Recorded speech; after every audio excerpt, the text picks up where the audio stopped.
Crystal with a warm round of applause.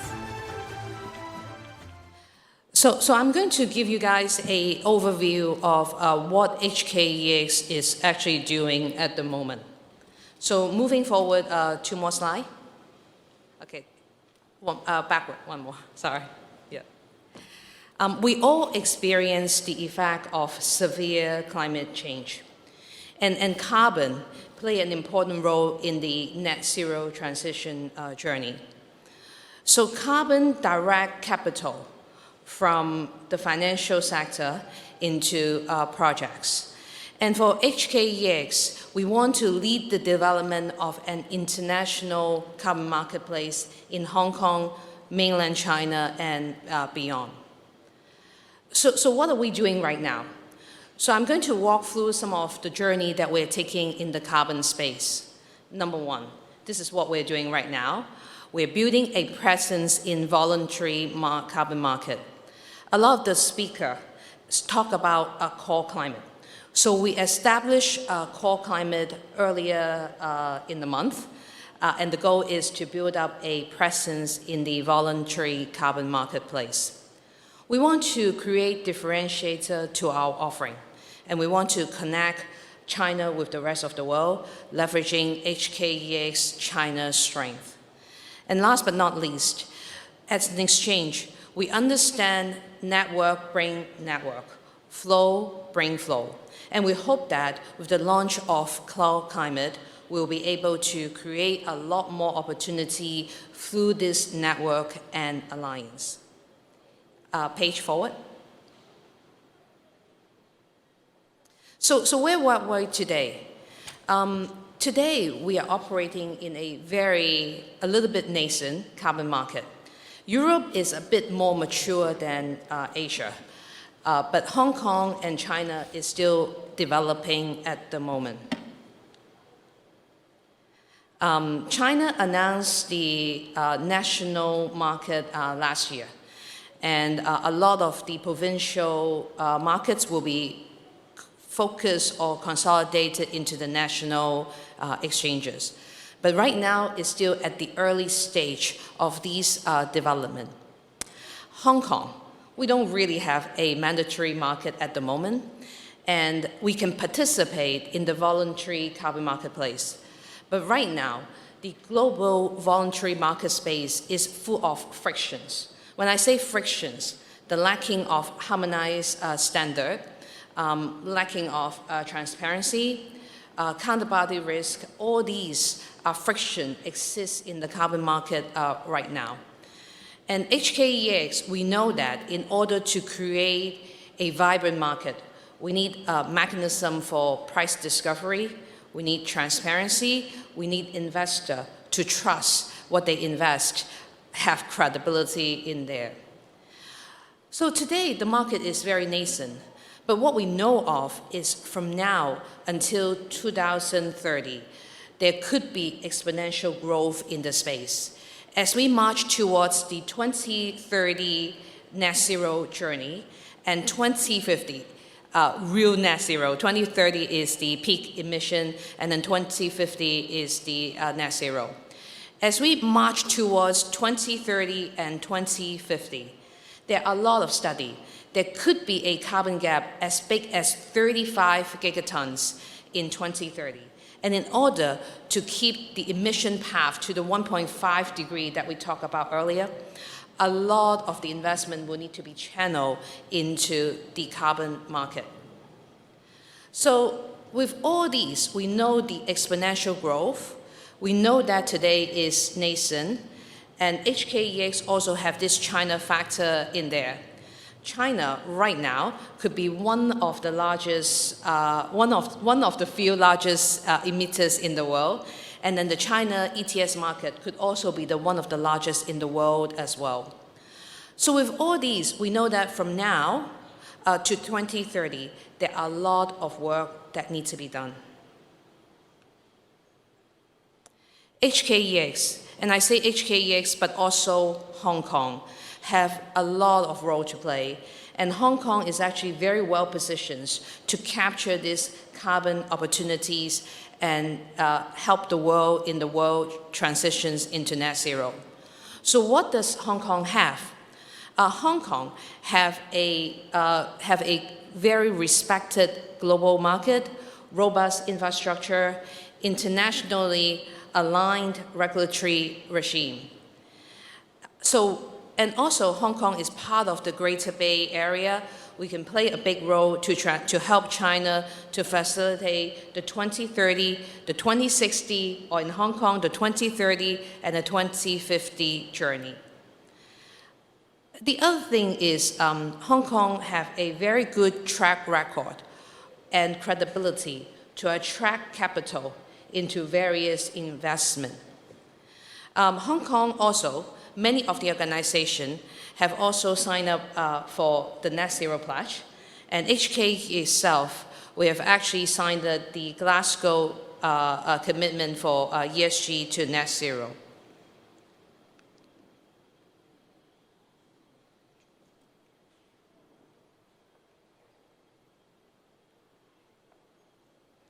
So here I want to capture the actions taken by HKEX in the journey. We didn't start yesterday. We started back in 2022.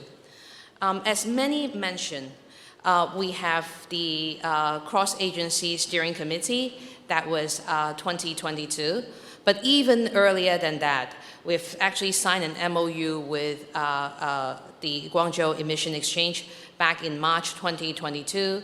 We work with the cross-agency steering committee, and even Joseph mentioned about the feasibility assessment published on March 2022. Fasting forward, the most recent one is we launched the Hong Kong Carbon Market International Carbon Market Council in July 2022, and we kick off the Core Climate in October of this year.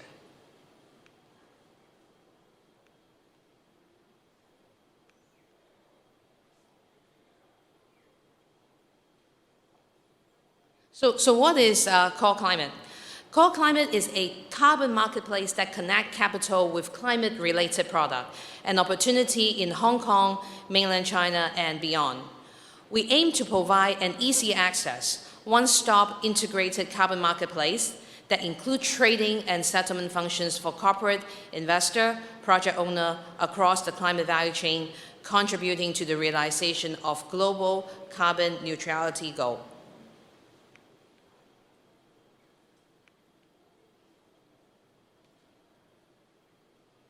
I want to show you our report card. We have been in operation since October 22nd, so we have been in operations for about a month.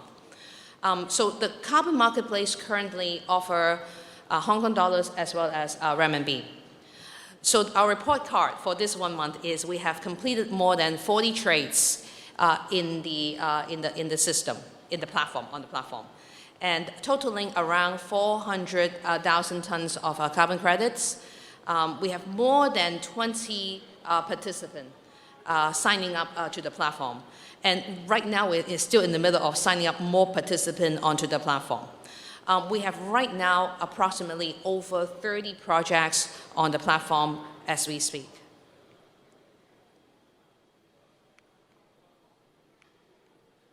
So what's next? I mentioned that at the beginning, there are 4 steps that we want to embark for Hong Kong. The first step is to create a presence in the Hong Kong carbon marketplace, which is Core Climate. And we have just started the journey. There are more things that we want to do. I also mentioned network create network. So the second step that we want to embark on this journey is we want to create a differentiator. So how do we create differentiator? We want to create more products onto the platform. We want to engage with regulators to further set standard and also capture the full climate value chain. When I talk about the full climate value chain, it's not just a platform buying and selling carbon credits. We're talking about how do we address the needs of project owner, project developer, certifying bodies, and also investor ultimately at the back. So we want to provide solutions and capture the full climate value chain and provide solutions for that. The next thing is, we mentioned also the fourth step is to bring network, right? To create a lot of alliances and network. We know that aside from Hong Kong, around the world, everyone wants to do something and want to create a better environment for everyone. So the way that we can do it fast is we need to collaborate. We want to collaborate with the people, the network in the ecosystem, and create alliances so that we can leverage the effect, leveraging the Hong Kong unique advantage.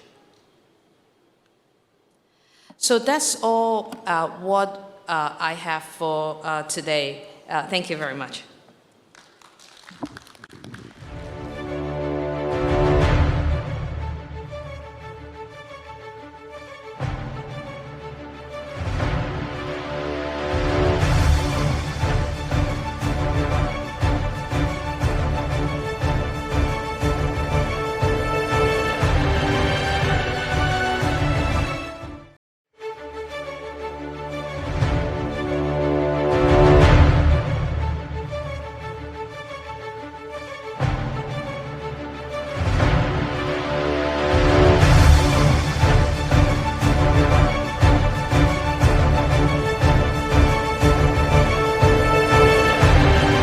Welcome Mr. Wallace Lam with a warm round of applause.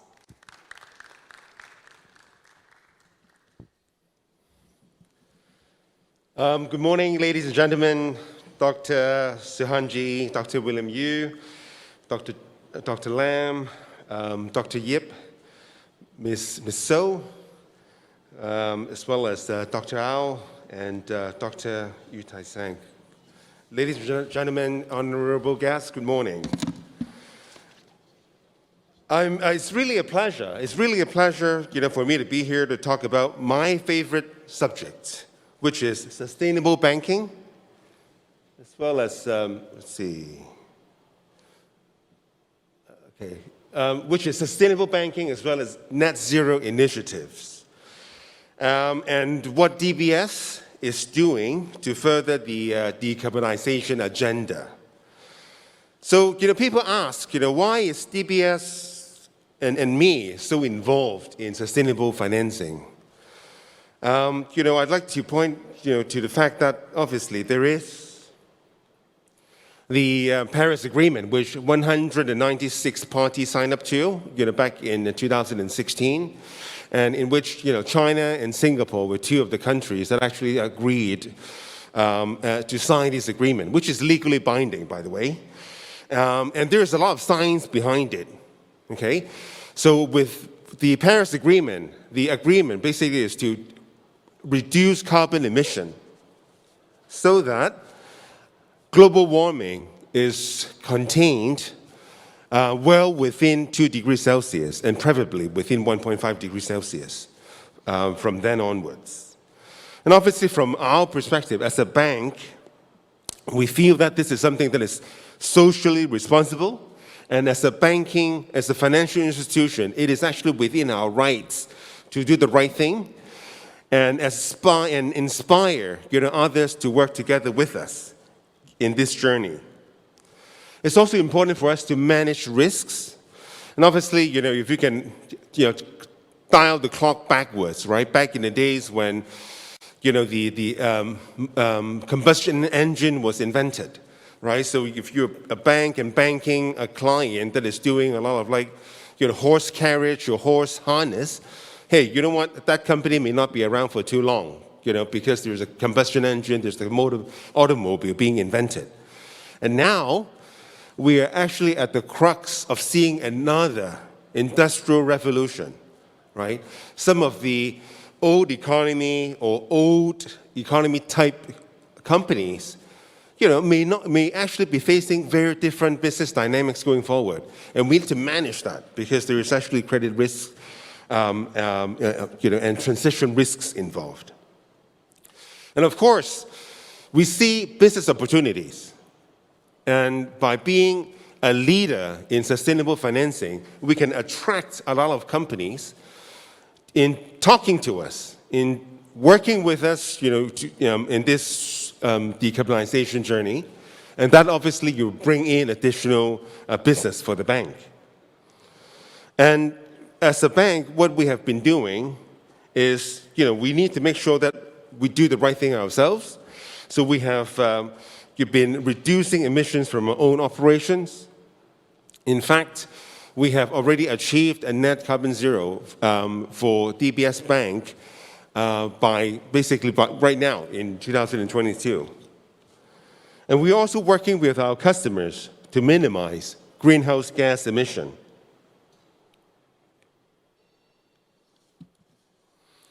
And why is it actually important for our customers, for business, to engage themselves in this journey? Well, number one, it is definitely not something that we as a bank can do on a sole basis. We need everyone, right, to work together, including the businesses. And why is it actually important for them? Number one, I think it's, in 2020, 92% of the S&P 500 index companies have already published sustainability reports. And that's primarily is driven by exchanges. I mean, Ms. So was just talking about it. For Hong Kong companies, it is actually, it's increasingly important actually to include an ESG and sustainability report in the annual report announcement. It is also increasingly demanded by the customers and buyers, right? Because the end buyers actually are requiring, or would actually buy services and goods, from ESG, from companies that have actually very high ESG standards. And last but not least, it has a direct correlation with how well companies perform financially. So there is actually a report that I saw recently, that was actually done by one of the external rating agencies, mentioning that ESG, companies that actually have a high ESG standard, they also have a very high correlation with the corporate financial performance.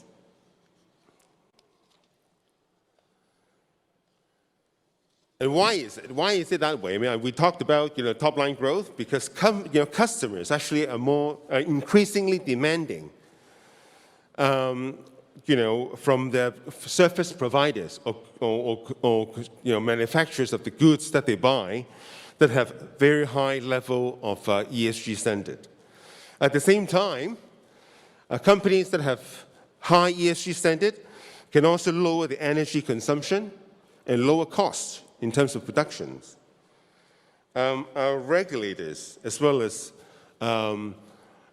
mainly regulators, are requiring these companies to be more green and less pollutive. And number one, that's really to avoid you being fined. And more, in some cases, you can even get government subsidies if you engaged in the green or carbon reduction businesses, like solar energy. Productivity at the same time can be lifted because employees feel motivated, right, working for a company that has a very high ESG standard.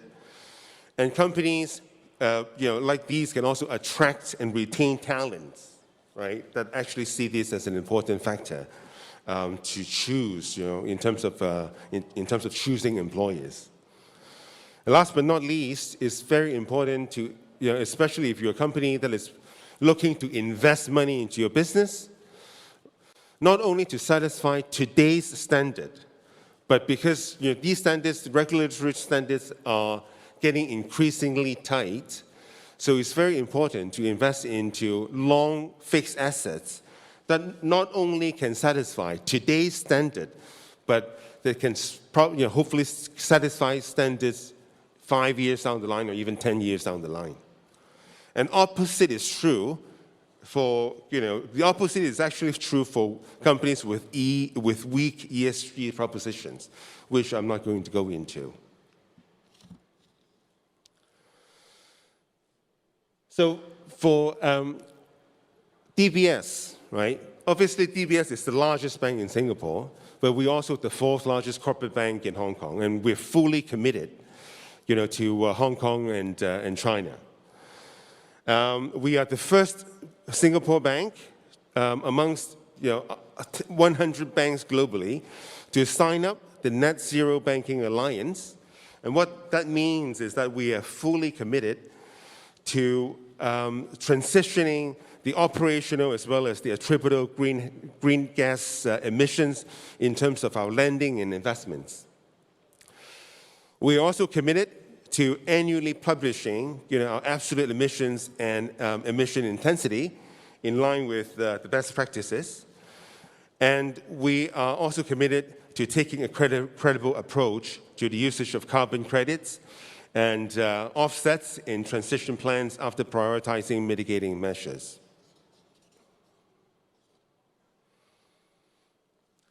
So we have, by signing up to the Net Zero Alliance, we have also mapped out a timeline, what we need to do this year in terms of, we've just established a new board sustainability committee to enhance our governance process. We've also published a tailored decarbonization solutions for companies within various industries. Internally, we're also looking to, we have established a risk appetite approach in terms of our credit assessment. And for our operations internally, we have also achieved the net zero operation carbon target for the bank in 2022. Going forward, right? Next year, we're looking to establish the decarbonization transition pathways. We will be setting, the interim targets by 2030, because obviously, these actually don't happen overnight. So we need to have very well established and articulated plan on what we need to do in order, to achieve the ultimate goal of being a net zero bank in 2050, in line with Hong Kong's, objective, as well as, helping China to achieve the goal by 2060. So, all the items, basically, what we need to do has already been mapped out, okay, as our roadmap. And as I mentioned, right, China, basically, they have a plan to be net zero by 2060, Hong Kong by 2050. The peak of the emission is likely to be around 2030, and we already have the interim as well as the ultimate goals, what targets we need to achieve by when, so that we can actually help China, as well as mainland China, as well as Hong Kong, in terms of achieving the green and emission targets. Even though we are Singaporean-based, we're fully committed to making sure and helping Hong Kong and China to achieve its goals. So as I mentioned, right, one of the things that we published this year is our white paper. In terms of, we have segregated our customers in 9 different categories, in 9 different industries, and we have specific emission reduction targets that we set ourselves in terms of the financing that we do with our clients.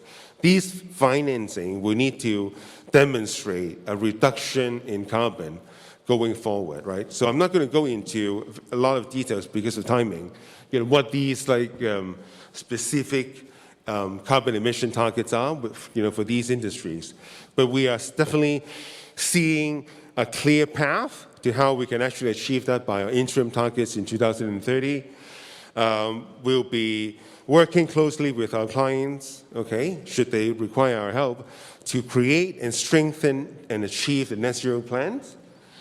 We'll be reducing our financing for companies with high greenhouse gas emissions, but at the same time, we'll be increasing our financing for companies that have demonstrated high ESG standard as well as low greenhouse gas emissions. Going forward, we'll be monitoring as well as reporting our progress on an annual basis and periodically. We'll be evolving our targets to enrich interim targets by 2030, and we'll be embedding our targets as an ongoing activity, externally as well as internally. In terms of exactly what we can do, we do sustainability financing, we do sustainability-linked, and we do transition-based financing. What exactly we mean by that? That's sustainability-linked is very restrictive in terms of the use of proceeds, especially if you look at green. We have to basically link it up with carbon reduction targets. Sustainability-linked is less restrictive in terms of use of proceeds, but they're usually environmental as well as social benefits based on the corporate predefined SPTs. And for transitions, we're also looking to help companies, even though they have actually high emission right now, but if they have credible plans in terms of transitioning the business into a low carbon emission business, then this is something that we are willing to help as well. And in terms of products, we can do wholesale lending, transaction services, fixed income, such as debt capital markets and syndicated loans, as well as derivatives. One thing I do actually want to highlight is the solutions we have been doing for Hong Kong SMEs. It's a collaboration with CLP, and right now we are the sole partner for CLP in this initiative. Basically, for small companies, if they actually enter into this program with CLP, they call it the Energy Saving Services Program. And if they achieve the sustainability performance targets, right, which will be audited by CLP, we will be providing discounts actually to the loans up to 25 basis points or 50 basis points, depending on how how much emissions they are able to reduce. And of course, I mean, we also need to look at in terms of the size of the financing, etc. So we are right now we are the first as well as the sole partner for CLP in this program. And I said even though we're a Singaporean-based bank, we're fully dedicated to helping Hong Kong as well as mainland China, as well as the SMEs in Hong Kong in achieving the sustainability plans. It is actually, I do want to highlight, SMEs are usually overlooked because they have limited sustainable financing solutions, they lack the resources in terms of management time, as well as they lack the expertise and funding for energy audits. So that's something that we are very keen to help in. I'm not going to go advertise too much, but we are a leader in sustainable financing. We have won many awards from many credible finance publications. And basically, these are just some of the transactions that we have done actually so far this year. And I think overall we have achieved more than 30 billion Hong Kong dollars of green or sustainable loans in 2022 alone. That's more than 30% growth from 2021. Okay, that's it for now. Thank you very much.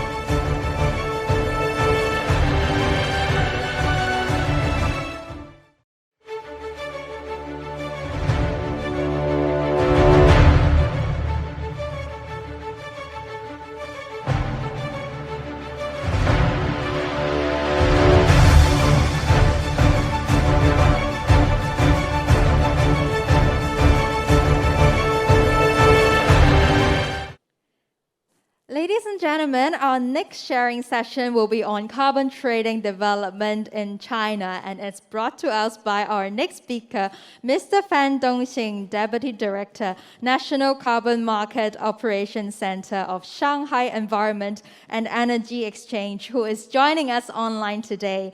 Please welcome Mr. Fan. Thank you. Good morning, ladies and gentlemen. I'm Fan Dongxing from Shanghai Environment and Energy Exchange. I'm very glad to attend this meeting and share the information of the carbon trading development in China. Shanghai Environment and Energy Exchange was established in 2008 as the trading platform of China's national carbon market, Shanghai Pilot Carbon Market, and the Chinese Certified Emission Reduction Market. SCE ensures the stable operation of the carbon markets. Meanwhile, using its knowledge in market mechanism, SCE contributes to the development of Chinese carbon market system. As we know, in 2011, the National Development on the Reform Commission issued the Notice of Carbon Emission Trading Powers, which identified 7 carbon emission trading powers in China, including Beijing, Tianjin, Shanghai, Chongqing, Guangdong, Hubei, and Shenzhen. 2 years later, online trading was progressively implemented. In December 2017, the program for the construction of China's national carbon emission trading market, approved by the State Council, was published, making the official launch of the national carbon trading system. In 2018, responsibility for tackling climate change and reduce emissions was transferred from NDRC to the newly formed Ministry of Ecology and Environment and the State Council Institution Reform Plan. Since 2018, MEE has been actively promoting the development of a national carbon market. And last year, on July 16th, China's national carbon market online trading was officially launched, including more than 2,000 power plants, covering about 4.5 billion tons CO2 per year. To date, China's national carbon market has been stably operated over 1 year, becoming the world's biggest secondary spot market. The operation mechanism of China's national carbon market includes coverage, emission allowances management, trading management, monitoring, reporting, and verification, supervision and management, and other core elements. According to the measures for the administration of carbon emission trading issued by MEE, greenhouse gas emitters that meet the following conditions shall be included in the list of key emission units. 1. They belong to the industries covered by China's national carbon emission trading market. And 2, their annual greenhouse gas emissions reached 26,000 tons of CO2. In the first compliance period of China's national carbon market, the industry included in the emission allowance management is the power generation sector industry. The industry subject to emission allowance management will gradually expand to petrochemical, chemical, building materials, iron and steel, non-ferrous metals, paper, aviation, and etc.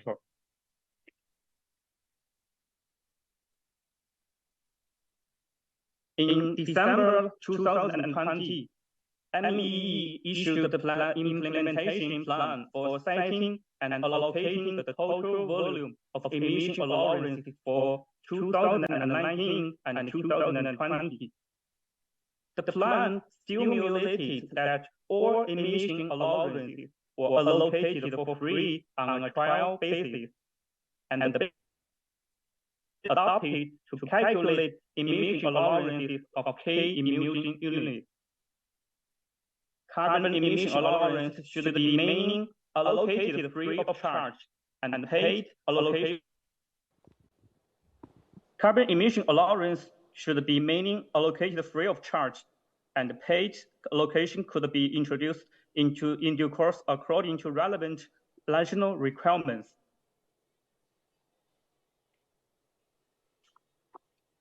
As we say, according to the measures of the Administration of Carbon Emission Trading issued by MEEE, China's National Carbon Emission Trading Agency is responsible for organizing the centralized and unified trading of China's national carbon emissions.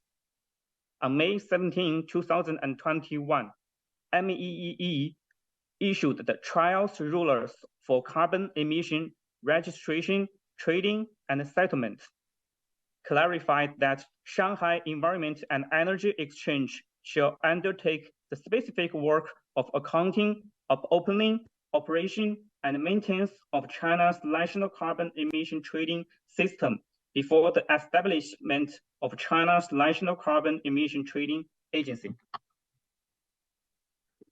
According to the measures of the Administration of Carbon Emission Trading issued by MEEE, MEEE shall be responsible for developing technical specifications for China's national carbon emission trading and relevant activities, strengthening supervision and administration of all the allocation of local carbon emission allowances and the reporting and the verification of greenhouse emissions.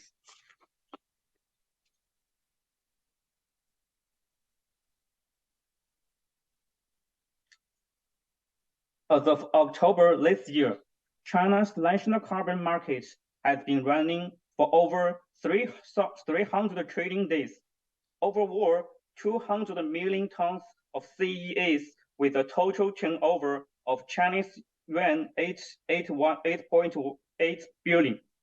The closing price ranged from 80 yuan to 62 yuan. On December 31 last year, the first compliance period of China's national carbon market ended successfully. After the end of the first compliance period, the market activity declined in general, while the prices kept stable. The construction of national carbon market started from pilot carbon markets. In October 2011, 7 pilots launched the carbon markets. Since 2013, the pilot carbon markets of the 7 provinces and cities have launched to trade. At present, more than 20 industries are covered, such as power generation, iron and steel, and cement. The total amount of emission allowance is about 800 million tons. There are nearly 3,000 covered enterprises, more than 1,000 institutions, and more than 10,000 individual investors. As of November this year, the total turnover of CCER in all China pilot carbon markets was about 550 million tons, with a turnover of over 14 million yuan. The current carbon prices of each pilot is between 30 and 130 RMB. As of October this year, the data released by 9 CCER trading agencies showed that the total trading volume of CCER was about 400 million tons. Among them, Shanghai CCER trading volume contributes to the first in China, accounting for about 40% of CCER trading volume nationwide. Okay, thank you.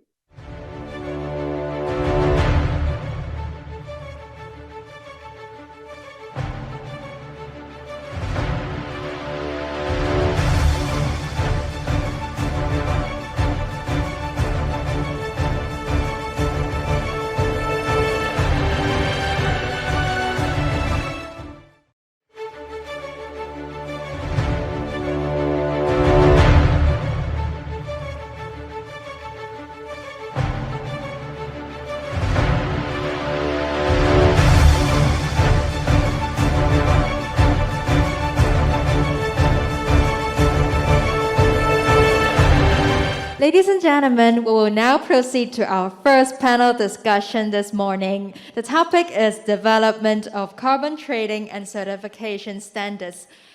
First, please put our hands together to welcome our moderator, Dr. William Yu, and our panelists who are Mr. Ken Chiu, Head of Carbon and ESG Products Markets, Hong Kong Exchanges and Clearing Limited. Mr. Roy Fan, Vice President, Head of Sustainability, Climate Change and ESG Services, SWCS Corporate Services Group Hong Kong Limited, and former UNFCCC Programmer Officer onto the stage. And we also have Ms. Susan Zhu, Board Chairman and CEO, Shanghai Treasure Carbon New Energy Environmental Protection Technology Limited, and Ms. Zhu will be joining us online. So we'll now pass the time to Dr. Yu to chair this panel discussion. Please give them a warm round of applause.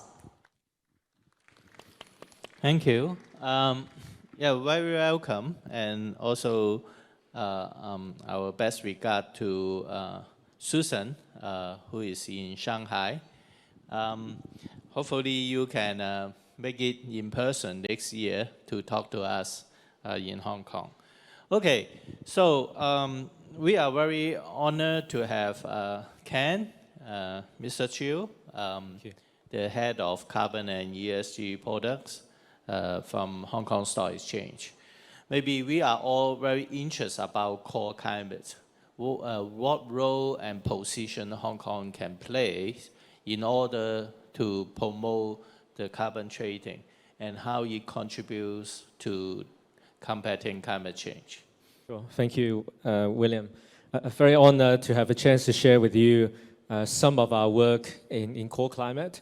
As what Glenda mentioned in the earlier panel discussion, as a keynote speech, so core climate is a voluntary marketplace in Hong Kong. We name it as a Hong Kong International Carbon Market for the fact that we're trying to position ourselves in the international carbon market space. I'm trying not to emphasize on the trading feature of carbon credit. Obviously, this is an interim instrument that different institutions or corporate, like many of our speakers have presented today, they will utilize it to combat against the climate change. More importantly than what we're trying to achieve core climate is to resolve some of the pain points by leveraging our Hong Kong EX expertise in the financial infrastructure space, as well as Hong Kong as an international financial center. A couple of things that we noticed from current participation, for example, corporate trying to participate into international carbon market. They're facing some obvious risk like counterparty risk because the carbon market is operating more on the OTC basis and that some of them are trying to engage with international players from different jurisdictions. So obviously we observe some of those have encountered and even face some of the, I would say, transactional deficiency. They encounter people that default.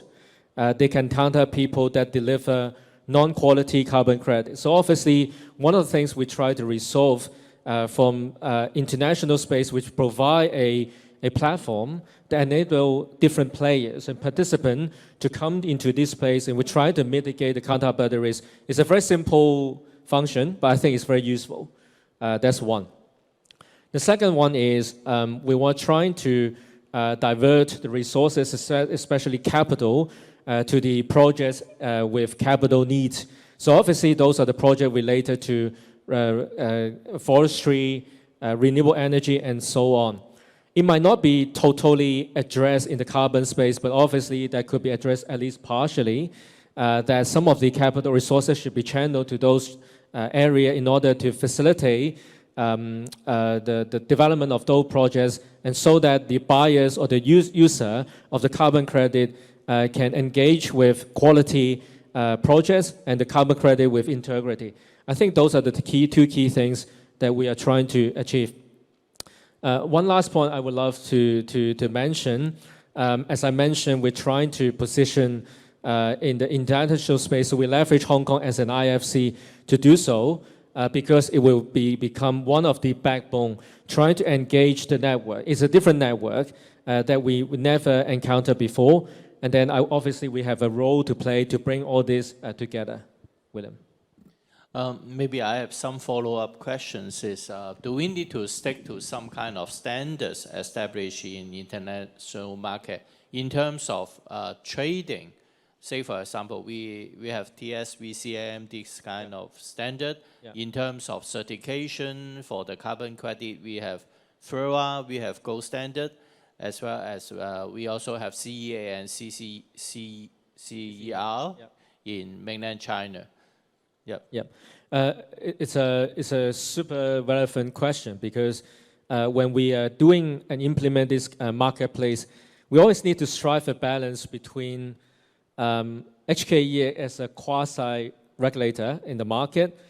So we tend to have, how do we say, intervene less or do less because we want to ensure the transparency and the investor should make the decision on his behalf, right? I mean, this is the usual Hong Kong EX or exchange behavior.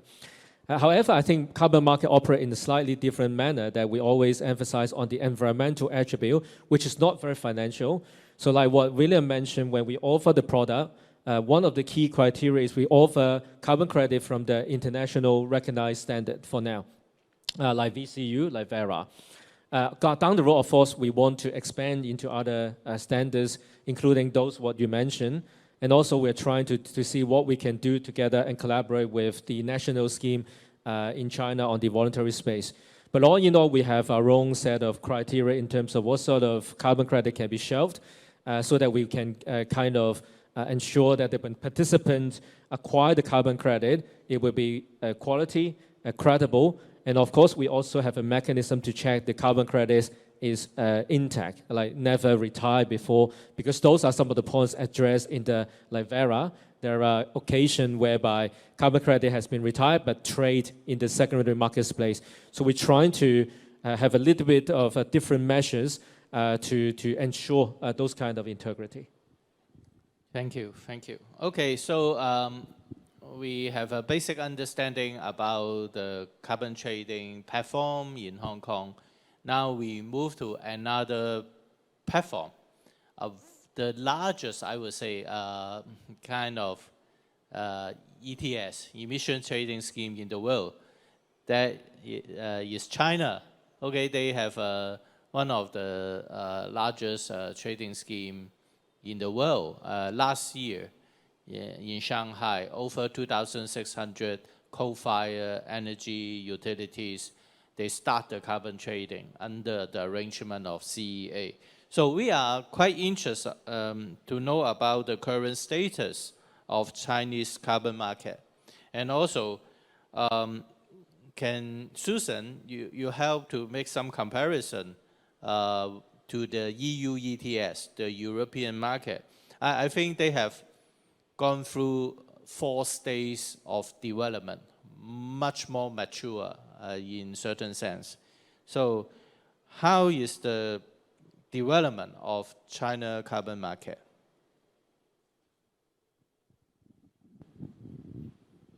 Thank you, Dr. Yu. And good morning, everyone. I'm Susan Zhu. According to Dr. Yu's question, since the Kyoto Protocol entered into force in 2005, China has experienced 3 phases: the CDM construction phase, the regional pilot ETS phase, and the national ETS phase. On July 16, 2021, China's national emission trading system was officially launched.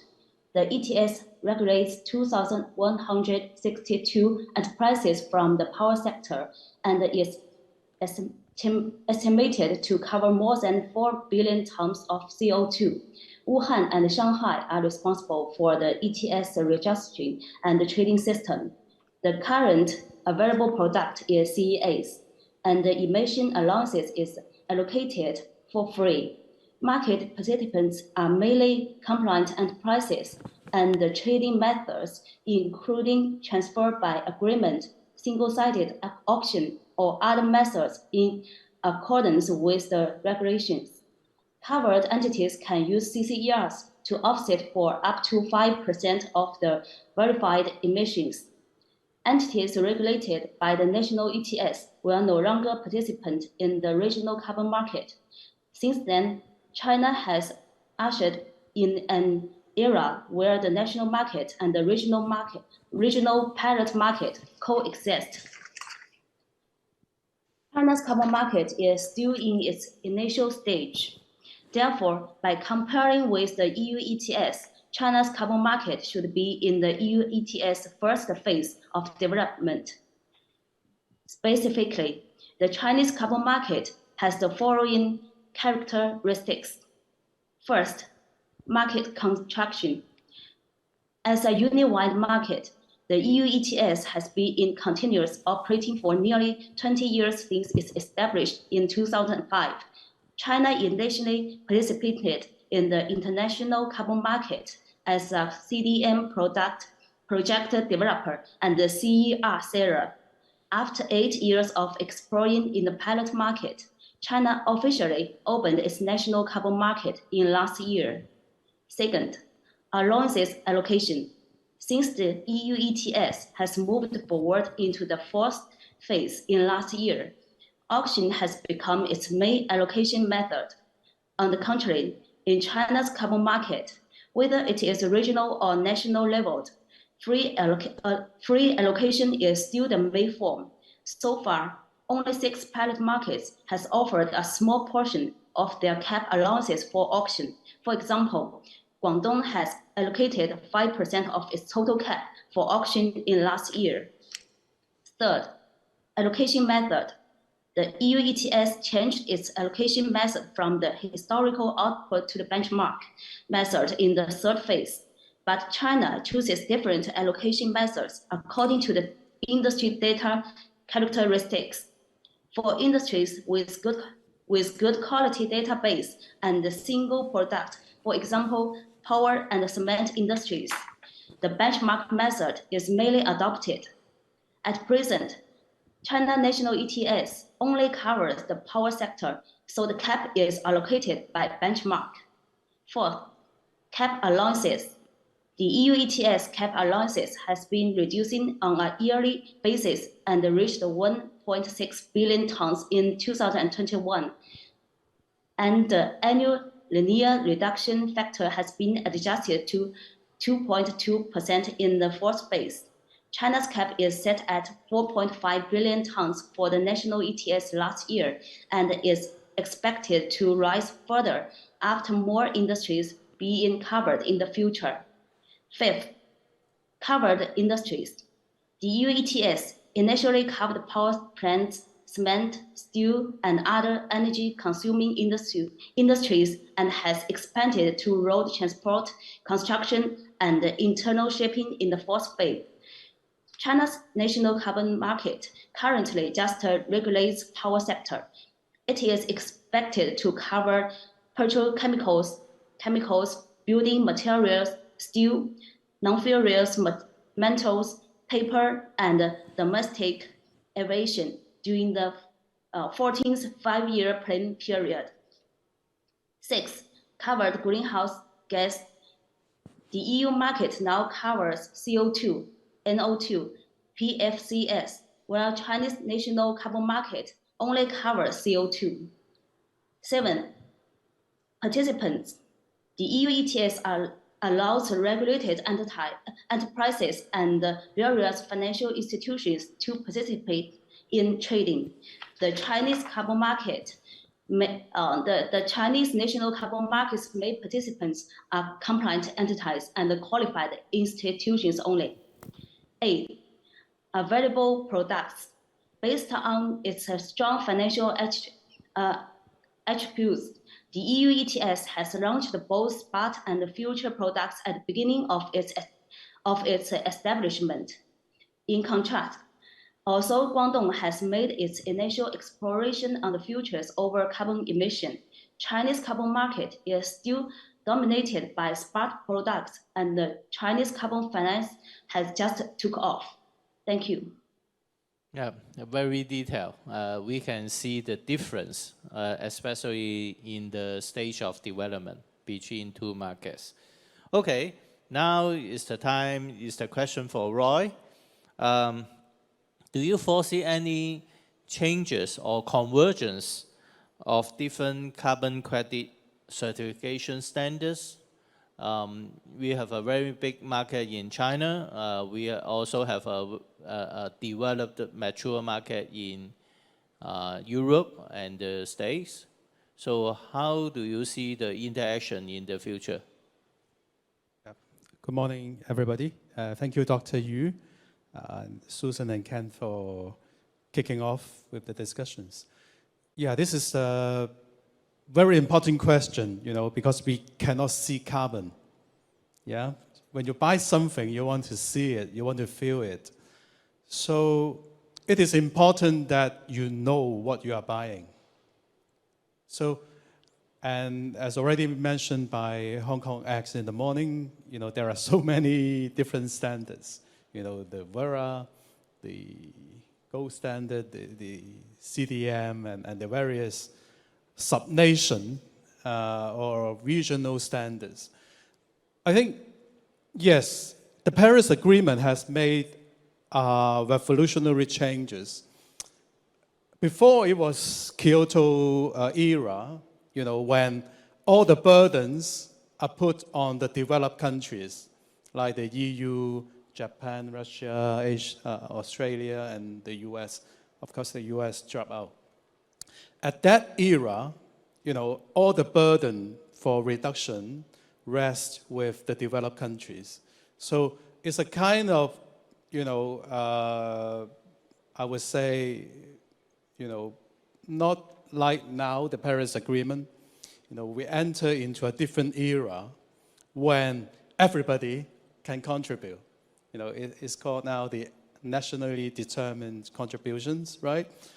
And you see, in the Kyoto era, it's purely compliance. You set a percentage for you to reduce. But now, everybody can contribute. Like corporations, we have guests from leading organizations like AIA and DBS and things like that. Everybody, even yourself, can buy some credits. So we are talking about a combination of compliance market and voluntary markets.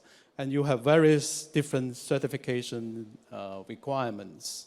So when you talk about certification requirements, you talk about the process. What you are buying, actually. Do you know what credit this credit is coming from? Is it a kind of HFC, numerous billions of HFC, very low price? Or whether this is from a solar cooker in Ningxia, in very remotest part of China where they don't have power and they use solar cooker to reduce the use of coal.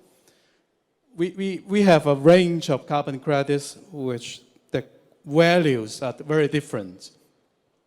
And in doing so, we need to understand, a few points. First of all, what is the governance? What is the accounting? What constitutes this unit of carbon? And secondly, it's about the baseline and additionality. This is going into a bit of an area. Baseline and additionality in different areas are different. When you are in Africa, there is even no power. How can you say there is a baseline of electricity? Additionality, the carbon credits has to be additional. Otherwise, you are doing something everybody is doing. There's no value. You are not making a change. And MRV, monitoring, reporting, and verification. If you don't have anybody to verify it, you won't trust it. The HKEX has probably the most stringent system of financial accounting verification, right? And finally, environmental integrity and contributions to sustainable developments. So this range of certification standards, they vary a little bit. they can go to very, very extreme, like CDM, you have an executive board to check every ton of credit. And you have some, well, you can name it Vera, right? You have a mix of people who are doing all this verification. But they have different stress, like gold standard, you have a stress on contributions to the sustainable development. So to put it short, the Paris Agreement basically put everybody, countries, corporations, individuals, on the same platform. It opened up the needs, with the NDC, the country are committing, like China 2060, and EU like 2035, and some other countries. When you have a coordinated effort in a country, if you are the president, you would try to get all this effort. You would try to use all these standards to gather all the energy, all the contributions.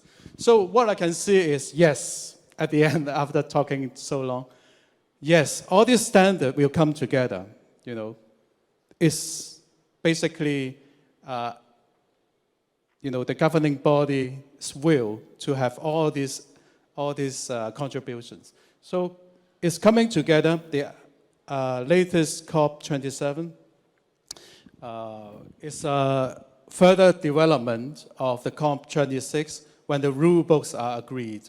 Article 6.4 talks about the global carbon market, which is has resolved a lot of problems. And in this COP27, it talks about the contributions from, the voluntary market players coming forward. Because nowadays, as compared to the EU ETS, the voluntary market is just like $1 billion US dollar. As compared to, the EU, it is something like 80 or 70 billion. So it is still very small. And there is a proposal from the COP27 to put this voluntary market forward to fill the gap, to get everybody's effort on the same page. Yeah. So I see, yes, they are doing it, but still so many differences, as I mentioned. It will take time, but by 2030, we will see, the volume of the voluntary market will go to some 300 billion, as mentioned by the World Bank. So we will get there. Okay. Due to the time limitation, so I can only ask the last question for Ken. Hong Kong is a very small place, but we want to look for projects that can generate carbon credit. So coupled with maybe our Hong Kong own standard certification process to make that happen. So do you see there are possibilities? We have mangrove, we have wetland here, and we have waste to energy projects here.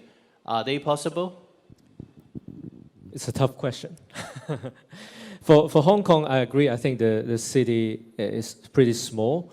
But what we observe through our daily dialogue with different participants, there are indeed some of the projects that are undergoing some sort of international certification. So hopefully, if ever there is one, I expect there is one. So I'm looking forward to that.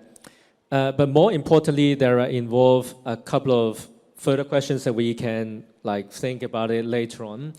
One is, from Hong Kong perspective, from carbon credit generation, what sort of carbon credit are we talking about? Are we talking about avoidance? Are we talking about removal? In a very strict term, if we claim carbon neutral, probably everyone is trying to go to removal. Obviously, Hong Kong has a lot of trees, but still very small. A small piece of land. So I think the emphasis, if ever there is carbon credit generated, probably that tends towards, my personal view is avoidance for now. That's one. But it doesn't mean that will stop us to contribute to standard and certification, because some of the very key reasons that, or some factors we observe. One, we have a very diversified participant in the system, from corporates to financial institutions. They have different needs. They will still gather together in this city, not just because they are eyeing on sourcing carbon credit from the city, but we have a very stringent framework, like what Roy mentioned. We have one of the most stringent governance, which will safeguard the protection or the governance of the participant. That's one. Second one is we have, through the net, through Core Climate, one of the key exercises that we have a lot of participants basically with onshore mainland background. So to what extent that we all can also leverage on Hong Kong's unique position to bridge between onshore and offshore from certification and verification, that's something that we can consider. There's a lot of work to do, but I think there is a lot of possibility. Third, I think Roy mentioned about the NDC. We bear in mind we're a city, we're part of China. So how do we interact with the NDC? I think it's very important, because we are not operating on a standalone. We're operating in an international market, but we're also servicing the national mission. I think that is one of the other angles, like what you say, how do we contribute to the standard and certification of the carbon credit, leveraging Hong Kong's unique position? Wow, it sounds to me there's lots of work to do in the future, and how to make Hong Kong an international hub for carbon trading. I think that's the vision and mission for every one of us. So it's only a start of the entire dialogue, linking China, from Shanghai, Hong Kong, and Roy used to work for UNFCCC, the CDM carbon credits related project many years ago when he was young. Okay, but definitely, it's a good dialogue, sharing all this experience. It's a long road, but hopefully we can work together to make this happen. Okay, carbon trading is very important, as Hong Kong as a financial center. Thank you very much. Yep. Thank you.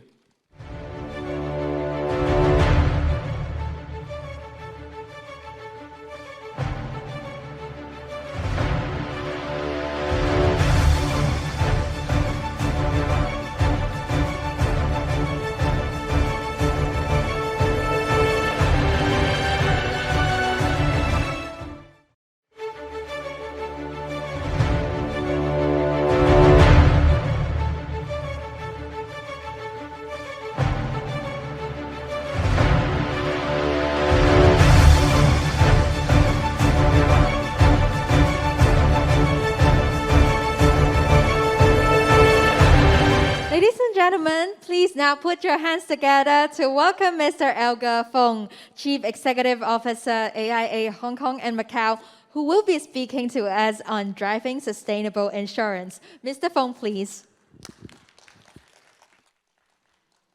Good morning, ladies and gentlemen.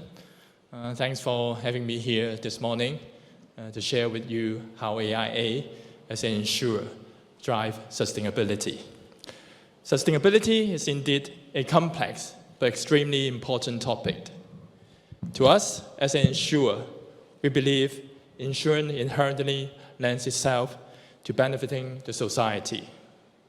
Sustainability covers a broad spectrum of agenda, which we have to see our role more than an insurer, but also as an investor and a responsible business.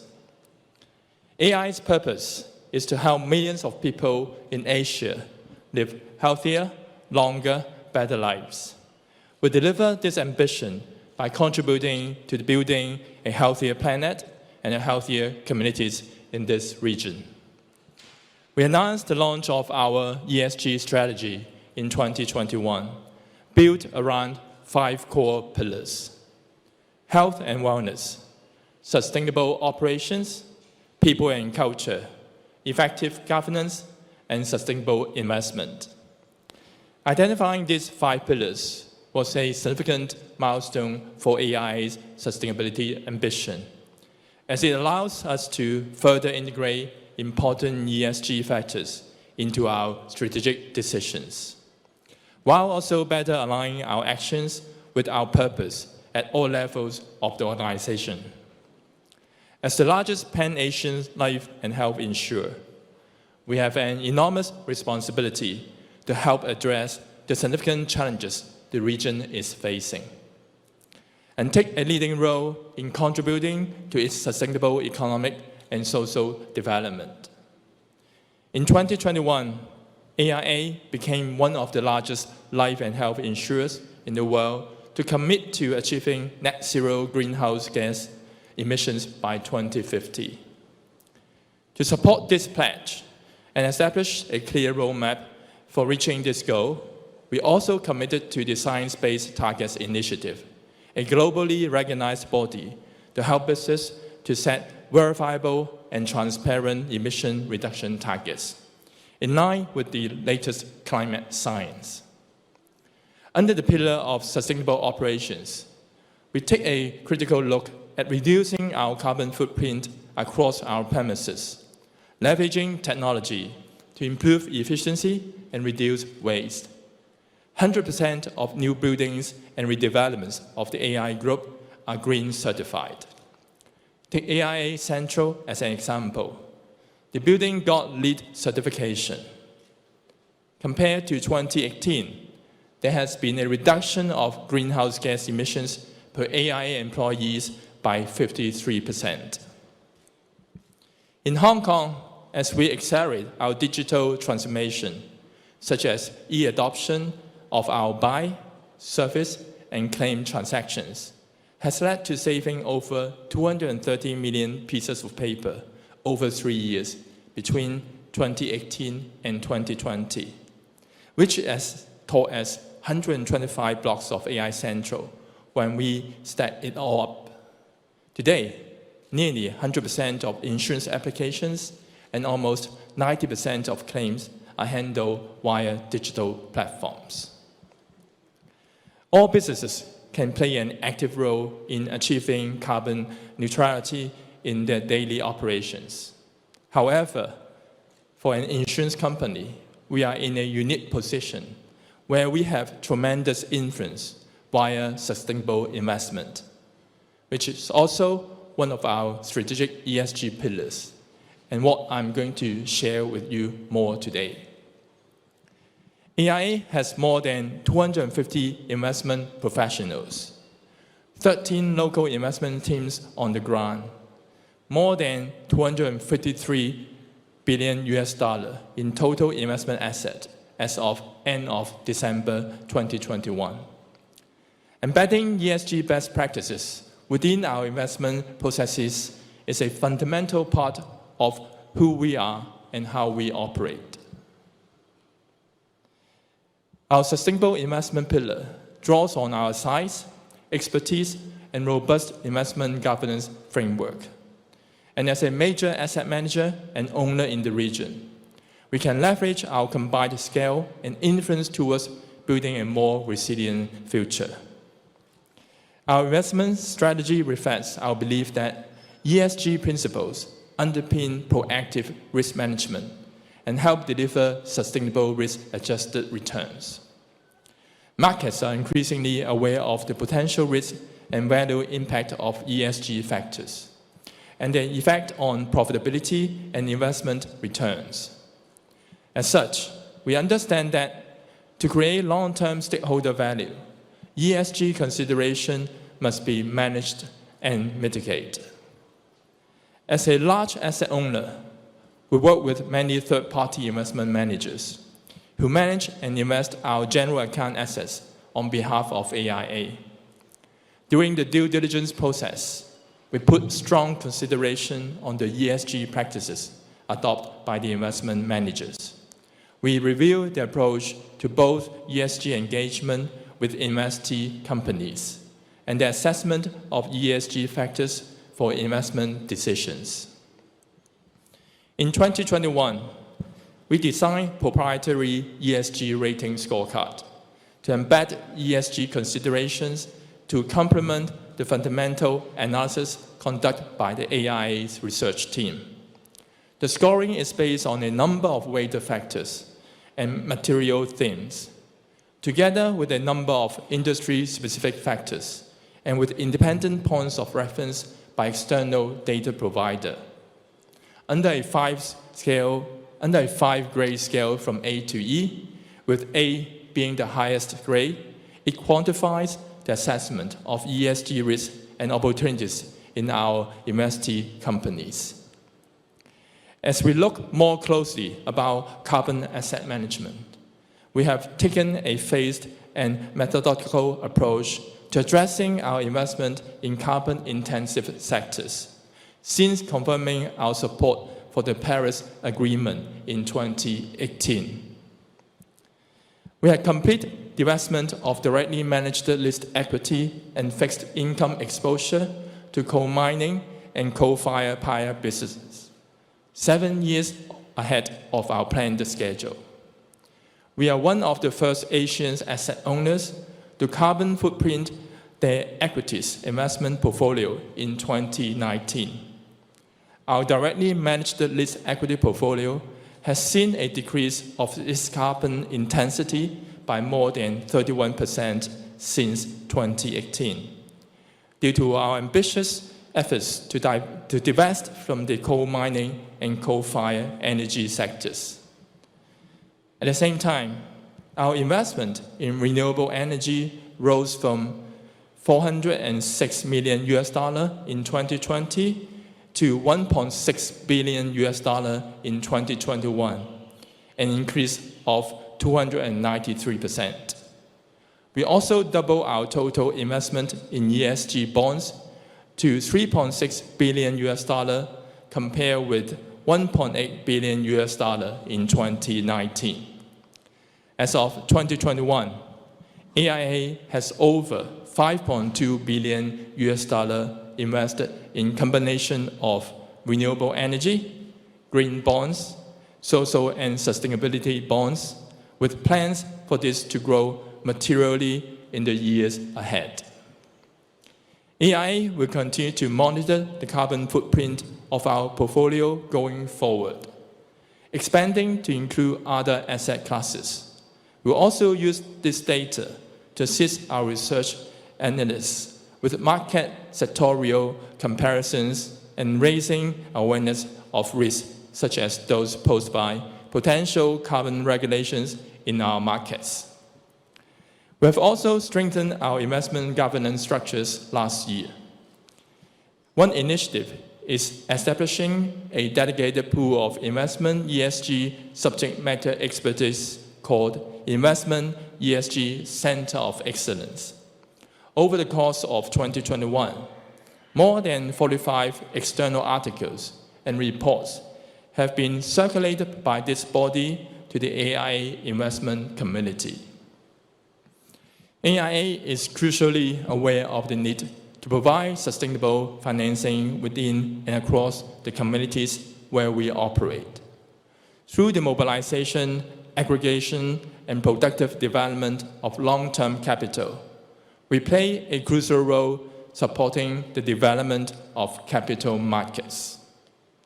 This deployment provides important capital to fund infrastructures, support both economic prosperity and sustainable outcome that can become self-reinforcing. I'm confident that with AIA's unrivaled scale and influence in the region, we can lead by examples and accelerate positive changes to deliver long-term sustainable share value for all our stakeholders, the planet, and the generations to come. Thank you.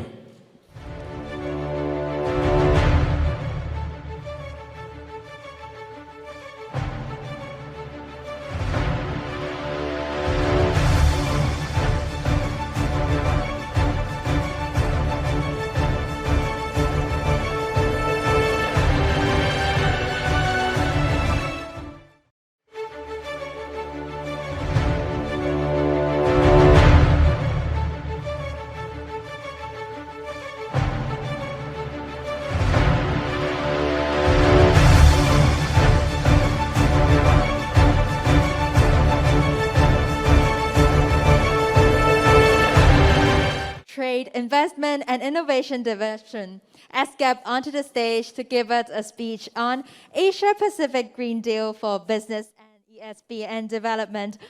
Please give Mr. McCarthy a warm round of applause.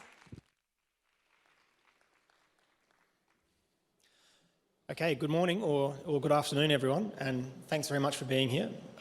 Thanks very much, of course, as well to our collaborators for this conference, the World Green Organization. Thanks for welcoming us to Hong Kong. It's a pleasure to be here to speak. So, today I'm here to speak with you about ESGAP, about the ESGAP Sustainable Business Network, and about the Asia Pacific Green Deal for Business. So, I think first I'd like to give everyone a little bit of background about who we are, who is ESGAP, what it is that we do, because of course we are part of the United Nations, but the United Nations is huge. The United Nations is based in New York. So what are we doing here? What is ESGAP? How does it relate?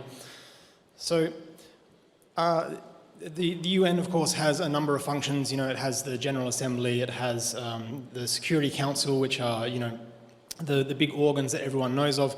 The United Nations also has an Economic and Social Council, and sitting under the Economic and Social Council, which discusses economic and social matters, there are 5 regional commissions. One of these regional commissions is based in Bangkok in the Asia Pacific, and that is us, ESGAP.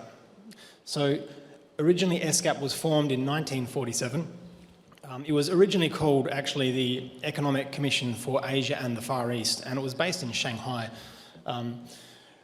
Eventually in 1976, of course, there was a lot of movement, a lot of change in the region. The Economic Commission for Asia started interacting and taking on board a lot of developments in the Pacific as well, so it was renamed to the Economic and Social Commission for Asia and the Pacific, and its headquarters moved to Bangkok in 1976. ESGAP has a history of developing institutions in the region, so it's been quite critical to the economic framework that the Asian development is based on. For example, the ADB was originally an institution that was founded through discussions at ESGAP.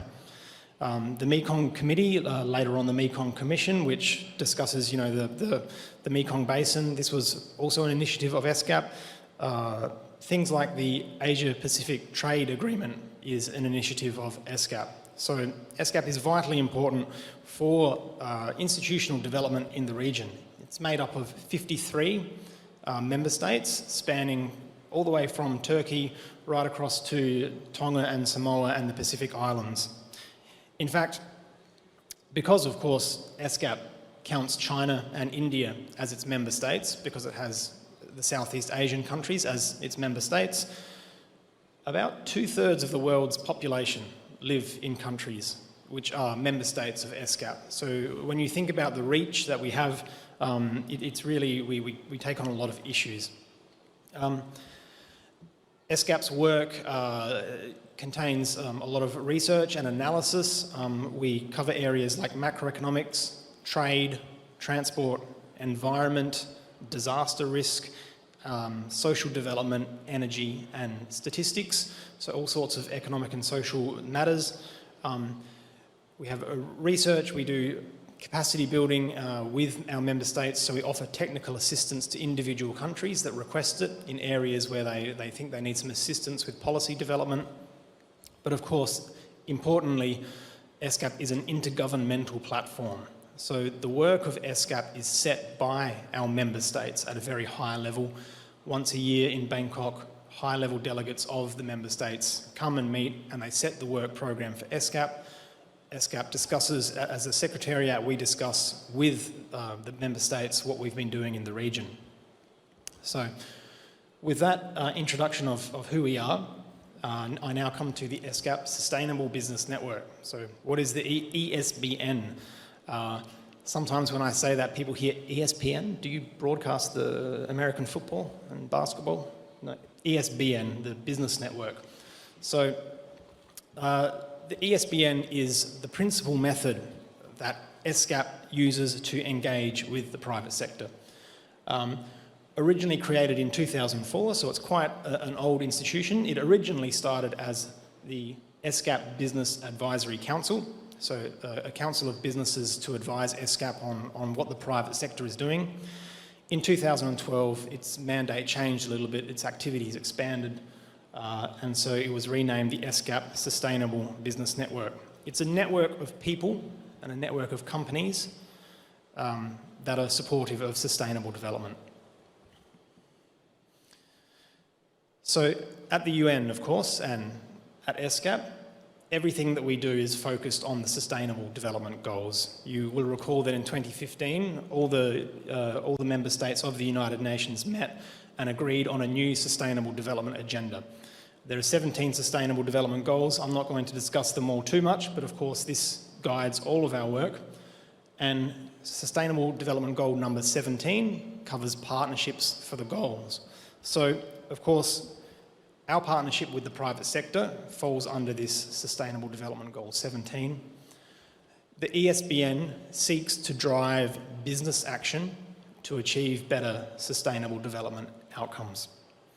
So what can businesses do to contribute to better sustainable development?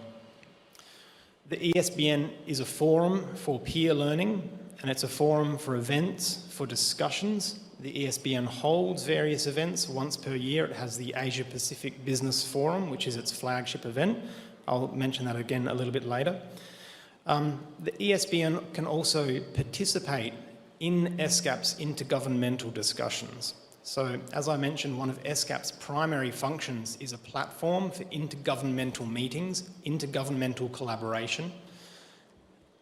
ESCAP has ESBN as this business platform, and the activities of the ESBN can feed into the discussions of our member states. Okay, so one of the important functions of the ESBN is to feed activities into this high-level discussion between governments on important issues in the region. So moving on now to, well, this is the ESBN. Who attends the ESBN? Who are our members? So in the ESBN at the moment, we seek corporate memberships. That is, businesses are members of the ESBN. Or it can also be business associations like chambers of commerce, other institutions, non-government organisations that have substantial dealings with business.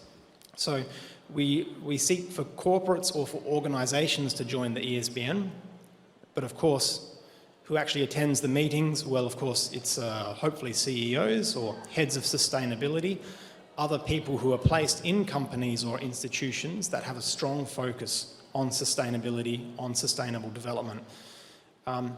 So it is not exclusively an Asia-Pacific institution, but of course, there are many global businesses. We don't require that a business be incorporated in Asia to join the ESBN, but of course, they should have substantial operations in the region.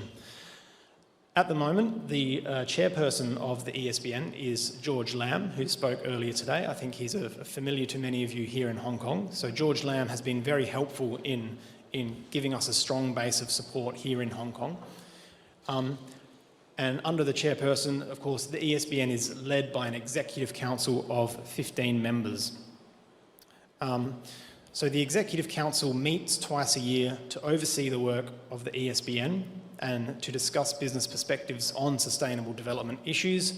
And of course, the Executive Council can guide the ESBN in what sort of perspectives it wants to bring to ESCAP's work.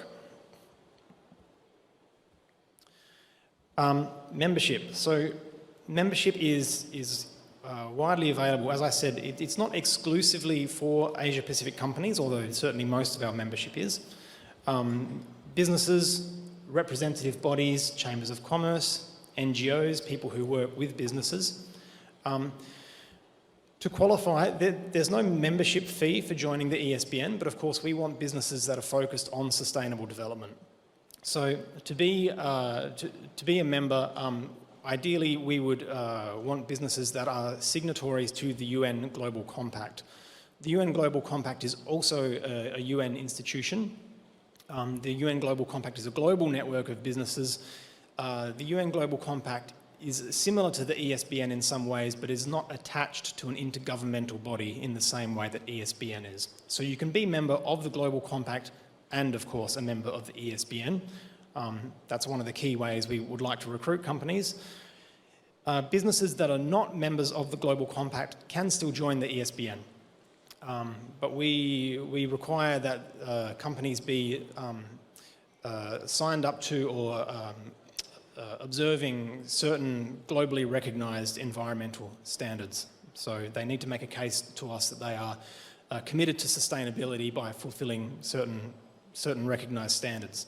They need to issue sustainability reports. They need to have in place a verifiable, framework for progressing against their sustainability objectives. So the work of the ESBN is carried out through its task forces. Okay, the ESBN has, at the moment, it has 5 task forces. Task forces are made up of ESBN members that share a common interest, and they try to produce common action in a given area.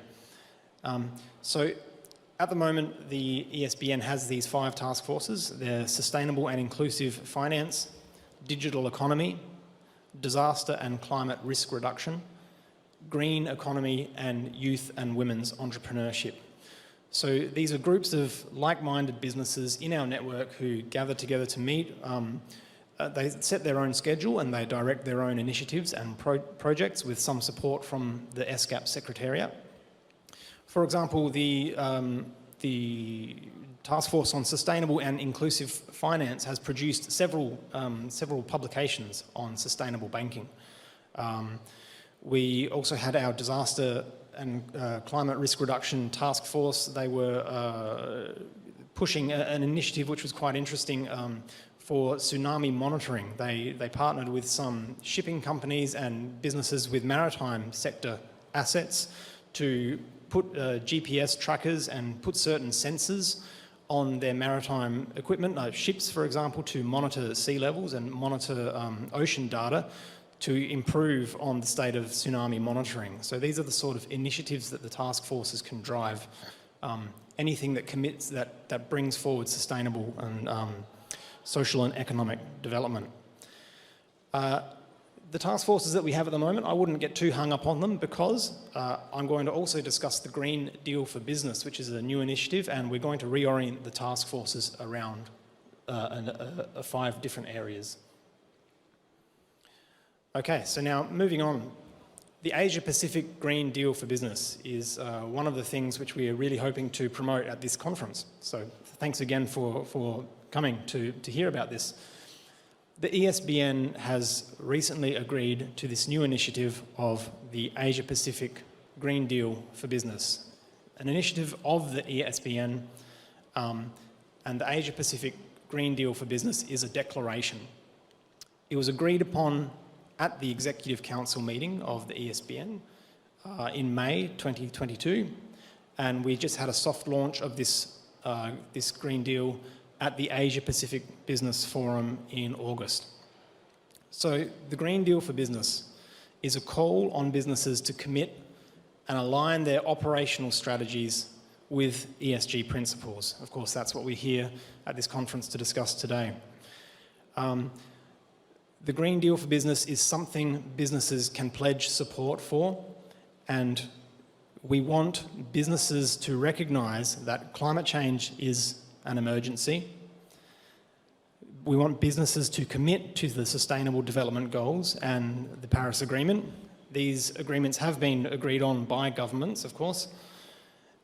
There needs to be a green transformation to secure our future, and businesses need to recognise that the private sector can take a leading role in transforming the economy to achieve better sustainable development outcomes. So of course, I think people in this room, we're here to talk about ESG and sustainable investing. I think pretty much everyone in this room is probably a good candidate to sign the Green Deal Pledge. I'll put up a link in a moment, which will take you directly to there so you can check it out further. The Green Deal calls on businesses to organise their actions around these 5 areas. These are what we call the 5 Green Deal pillars. So we have green energy. The green transformation needs to encompass affordable and clean energy, decarbonisation and a resilient energy system. We need to have green infrastructure and logistics. Of course, the UN's member states are very interested to invest in green infrastructure projects, projects which will build low carbon and water secure climate resilient cities. So this pillar is also about urbanisation. In order to achieve this, we need green finance, which has been a strong topic of conversation this morning already. So mobilising public and private investment for green transformation in energy, infrastructure and logistics. One of the pillars of the Green Deal is also green innovation. So how do we harness technology? How do we scale up new technologies to improve efficiency and to reduce the environmental impact from our day-to-day activities? How do we improve those activities using new technology? And of course, green production, consumption and waste. The circular economy is a very interesting idea, and it's something which has been talked about for many years, but it's one of the things that I think still people sort of struggle to operationalise it. So we would really like our ESBN and our members to discuss, what they're doing, give everyone ideas and share information about what they can do to improve their economy, improve their waste management. So now, how does the ESBN interact with the Green Deal? Of course, well, the ESBN has these task forces which it uses to arrange its activities, and we're going to reorient the task forces to line up with these Green Deal pillars. So here is the last part of my pitch. We have a QR code here which will take you directly to our webpage, which gives you all the information about the Green Deal. I would really encourage everyone here, if they're interested in business contributions to sustainable development, please check out the Asia Pacific Green Deal for Business and see if it's the right thing for you. We're encouraging people to sign up. At the moment, businesses are making contributions on a voluntary and a best efforts basis. So you'll see all the details about the requirements at this website. And again, to go over the institutional structure, we have ESCAP as an arm of the UN, which has organised the ESBN to feed into its work, and the ESBN is now promoting the Asia Pacific Green Deal for Business. So I think the Asia Pacific Green Deal is a great thing to sign up to if you're committed to sustainable development. If you would like to be a little bit more involved in sustainable development and with the UN, of course, we're also encouraging people who are interested to sign up to the ESBN, to the Sustainable Business Network. That's a little bit more involved than just writing your name down for the Green Deal for Business. But of course, if you're interested in contributing and discussing with other businesses how you can contribute to better economic and social outcomes, then please consider if the ESCAP Sustainable Business Network is right for you. I'm here with my team, Dr. Tian Tip as well, who gave the opening address this morning. You can talk to us about what it takes to sign up to either the Green Deal or the ESBN or both. And of course, always happy to talk about the UN's work as well. So thank you very much, everyone, for your time.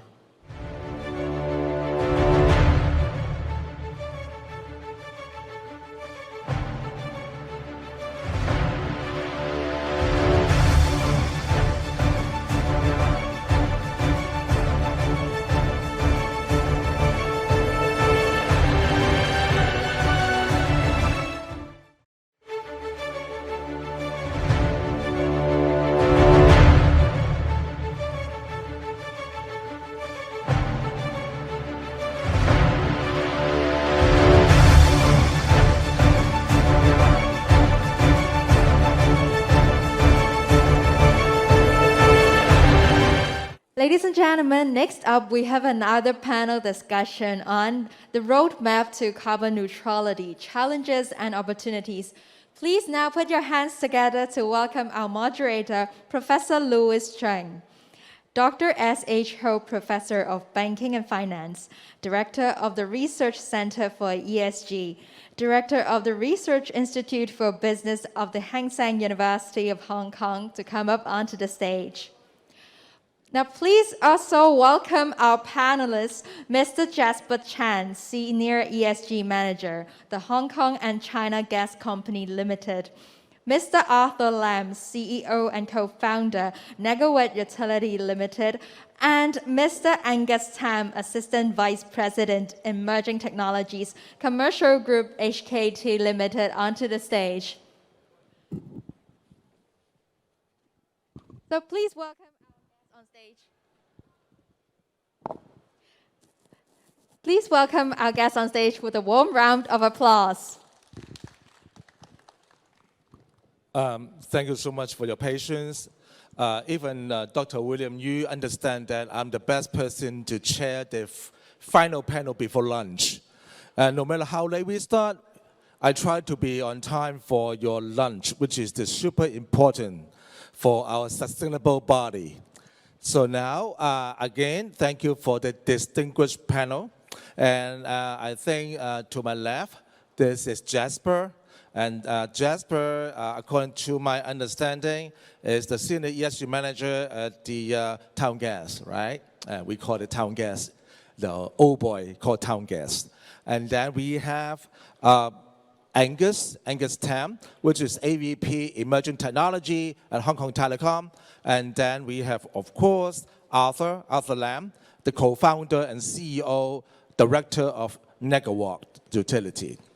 In the interest of time, I have to revise our duration for the solo presentation for 3 to 4 minutes per person. So after that, we can have 2 prepared questions for Q&A if we still have the time on related issue. So if we look at our topic, the topic is the roadmap to carbon neutrality, challenges and opportunities. So therefore, evolving this topic, why don't we just go from my left to the right? Would that be all right? So let Jasper to share 3 to 4 minutes about what do you see about the challenges. And I understand that all 3 panel speakers somehow related to properties and building, your services and your innovations are related to real estate. So in that regard, maybe we can evolve into that technology space and how your company achieving and see the challenges and overcome those challenges. Jasper. Thank you, Louis. I think I will start from the focus of an energy supplier because town gas, you know. The risks, let's talk about risks first. As an energy supplier, there are a lot of emerging risks for us. For example, we will expect, or the government or our suppliers will expect us to decarbonize faster and in a quicker pace so that our customers can enjoy the benefits in decarbonizing their operation as well. So this is the biggest risk, and I believe that it will remain the biggest risk for energy suppliers in all over the world.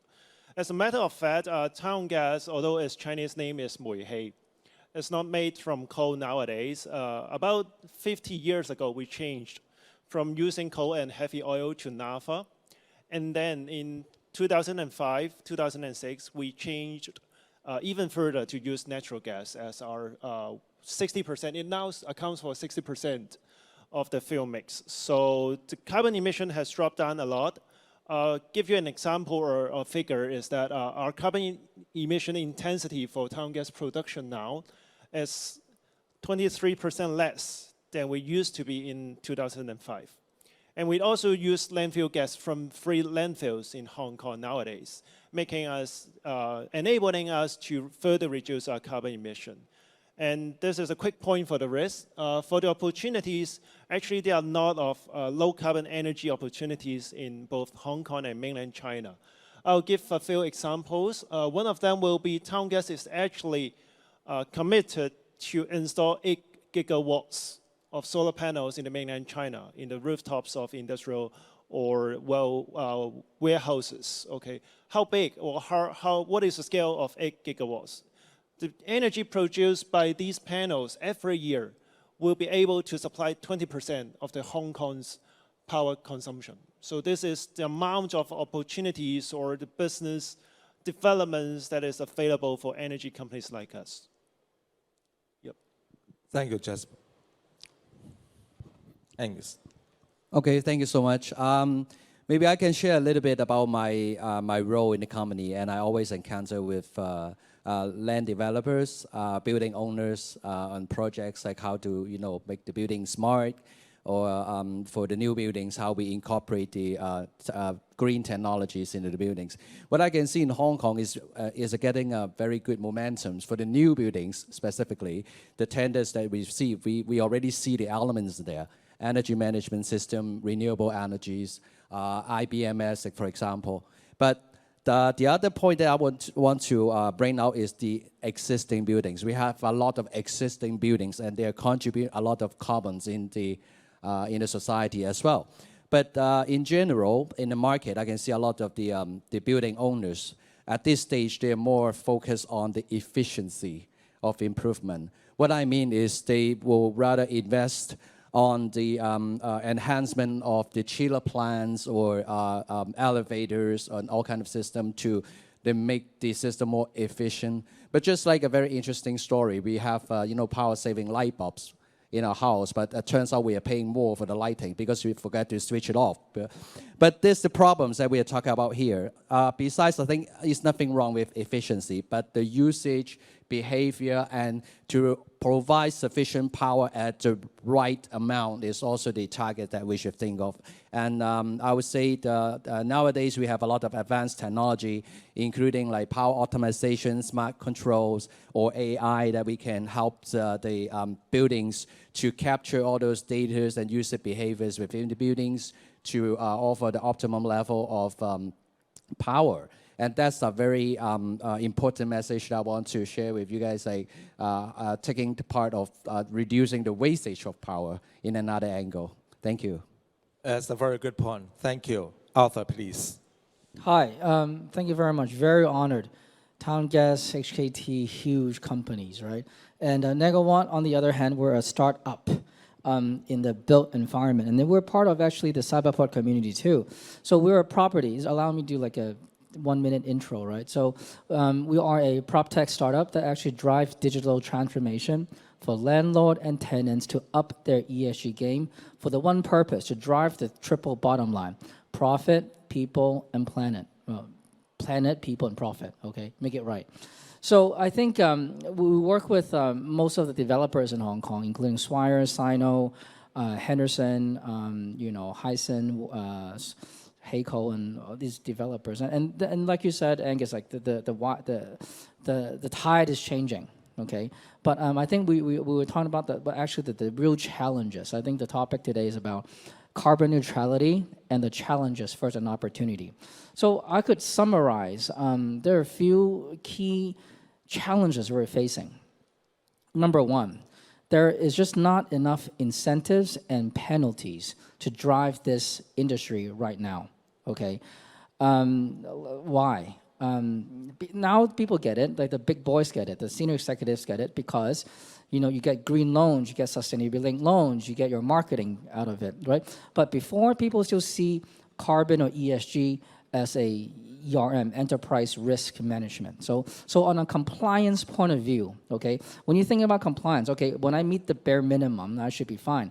So when you think it as a compliance, you're not going to do much more to do it. That's why it's really hard to actually drive these changes, okay? And the second thing, even if a company is carbon neutral, okay, what does it mean?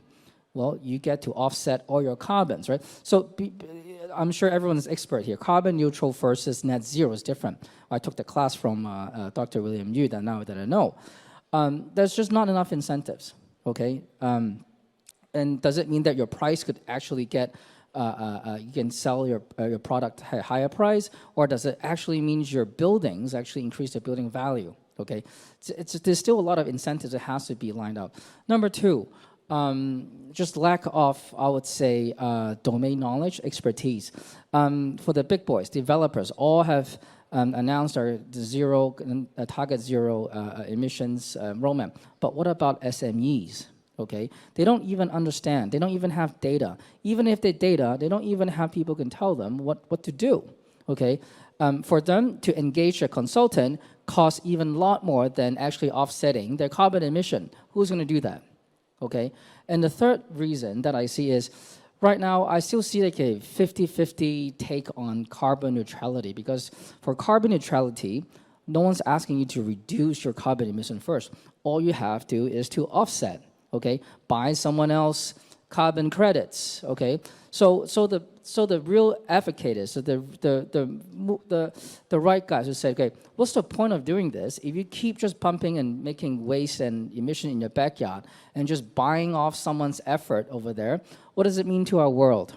Okay, so there's still like a 50-50 take on, do they actually look at carbon neutral, or do they actually need a strategy to actually go for net zero? Okay, so those are the main three things that I see. And technology, of course, right? Before, people just have to be heavily dependent on human labor to get this data. That's what we're at PropTech for, right? To digitize, to drive that transformation for the landlord and also tenants, and to engage their employees to make it sustainable. Wow, okay. I think Arthur actually already answered my second and third questions, and definitely he's an entrepreneur and a visionary. All right, let me share a little bit about my view, and then we ask about the solutions, the three gentlemen. Now, if you understand that my background is academic, so in terms of research I've been doing, one thing that I have done recently is to look at how the U.S. REIT, the REIT, the Real Estate Investment Trust, and they have cluster and portfolio of private buildings in the U.S. And we look at 15 years of data from 2007 since then to 2021. We found that actually look at the E and S and G rating of this REIT in the U.S. using MSCI carbon emission data, performance data. And we found that actually when a company on the REIT invest a lot and get a very good performance in E, environmental carbon, actually the stock price being penalized a little bit compared to the S and G. And our chairman here is really, Albert is giving me a smile. It's because in the US, the long-term investor, all the institutional investors, well, in the past at least, they don't care much about environmental because it costs a lot of money for upgrading the building. And these three gentlemen give us some solution how to reduce the cost. So therefore, at this point, engaging in green building, getting all the environmental code, and using technology may be the solution, but in the past, it's actually cost this company REIT a lot of money. And you know, the carbon issue is the most material issue among ESG for this particular industry. So now let's come back to the three gentlemen. Start with Jasper. What is the solution to save some cost so that investor will not penalize the stock price of this investment? I think it really needs a balance between the cost and the environmental benefits. But then, as I said, as the market and the legally, the legal requirements, we are actually having more and more solutions that at one hand you can reduce your energy costs, and at the other hand you can reduce your carbon emission. I'll give you an example. If you look into the ESG reports or sustainability reports of three major energy companies in Hong Kong, you will see that for every unit of energy that you consume, either in gas or in power, there is a very significant difference in carbon emission per unit of energy, okay? For the two power companies in Hong Kong, for now they have about 1.5 times or even to 2 times more carbon emission as when compared to town gas. So a quick win is that if you can change your equipment from power to town gas, it will save you a lot of carbon, and I'm sure that the price will not go up, at least significantly. And another way is that for our projects in mainland China, just now I mentioned we have a very aggressive plan in installing the solar panels on rooftops. Although they are environmental projects, at the same time, they actually have quite good investment returns because at one hand, you can enjoy the power saving.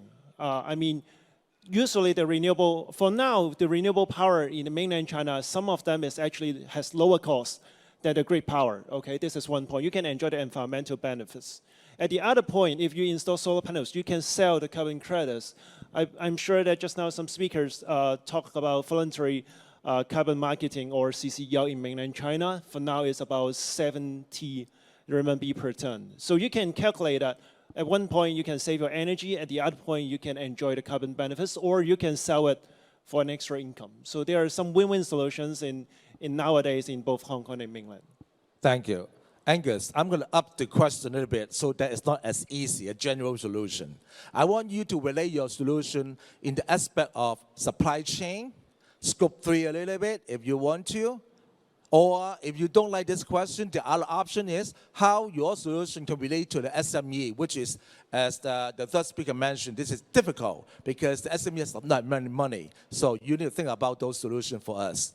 Okay, I'll pick the last question. That sounds more interesting for me. I think it's we know that the banks is taking the lead in this like ESG and green initiative, and the commercial side, everyone is following it. The listed company are taking like a pioneer to driving that happens because they have regulatory issues that they need to handle. But what about the SME? They don't have this pressure, and why they have to get into this game? And I think it's like a culture, because from Hong Kong T, we helped our clients to achieve the carbon neutrality target for mainly our clients are coming from the listed company background. But what I can see is there's some small changes happening. Like when we talk about weather, temperature, but also there are a lot of digitalizations that's happening in the corporation as well. Because recently I can see quite a lot of the companies, they're starting to upgrade their, say, procurement system.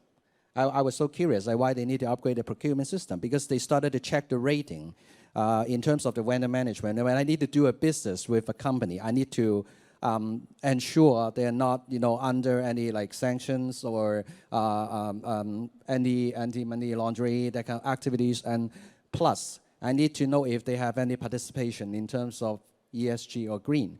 They haven't put this into a hard target yet, but they will welcome if the suppliers can offer the details of how much you have done. And I think this is happening. It's happening every day now. Like, and don't be surprised when the next time your suppliers will ask you to do the same thing.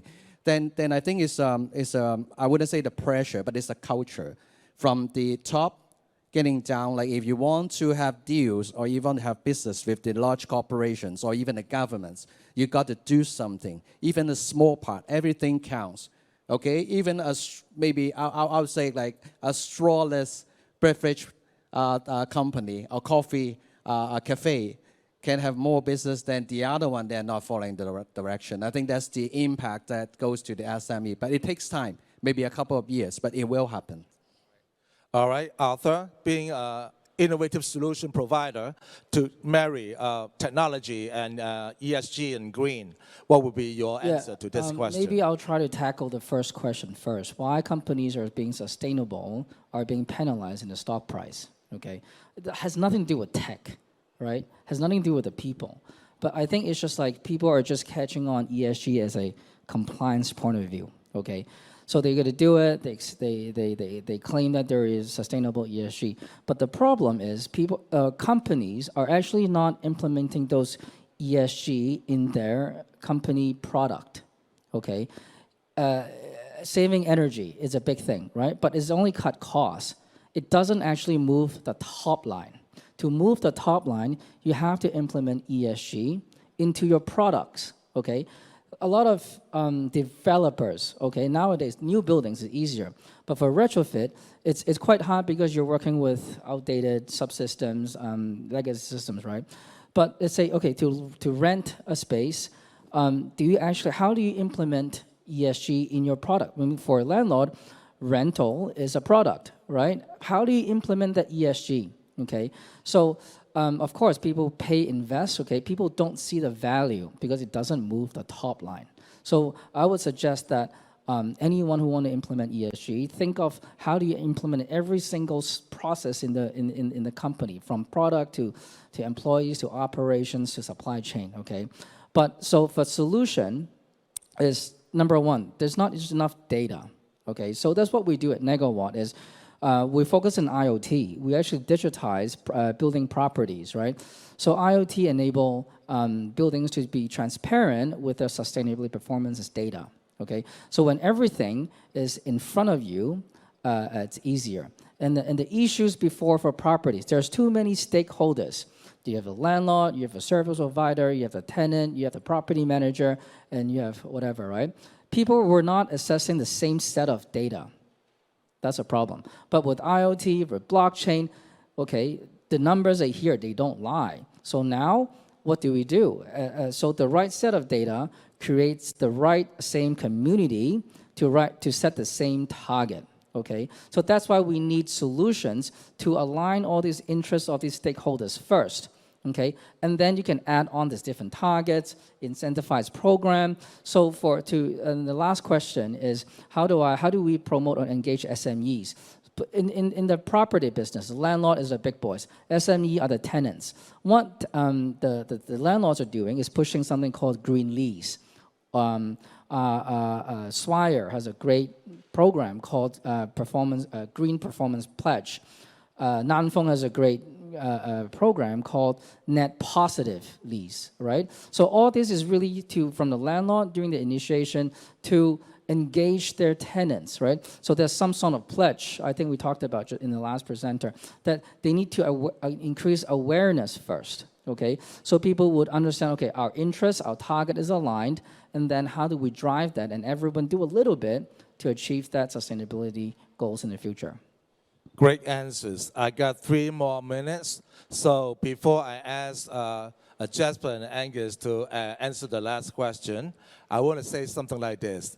At the UN ESG, working with Dr. Tian Tip, we try very hard at the HSU ESG Center to come up with a solution for ESG crossover SME framework. So we understand that what happened is data. We have good data, then we can have better solution. So to me, I believe that information transparency comes with a uniform information system. So if all the SME plug in the same system as you guys talk about, and then full supply chain is scope 3, then we have the system to evaluate who get what in terms of financial, bank loans, cheaper interest rate, and also better compliance to the big boss. You can supply them with the better trade credit. So in that regard, is any final comment from the 2 speakers, as Jasper and Angus?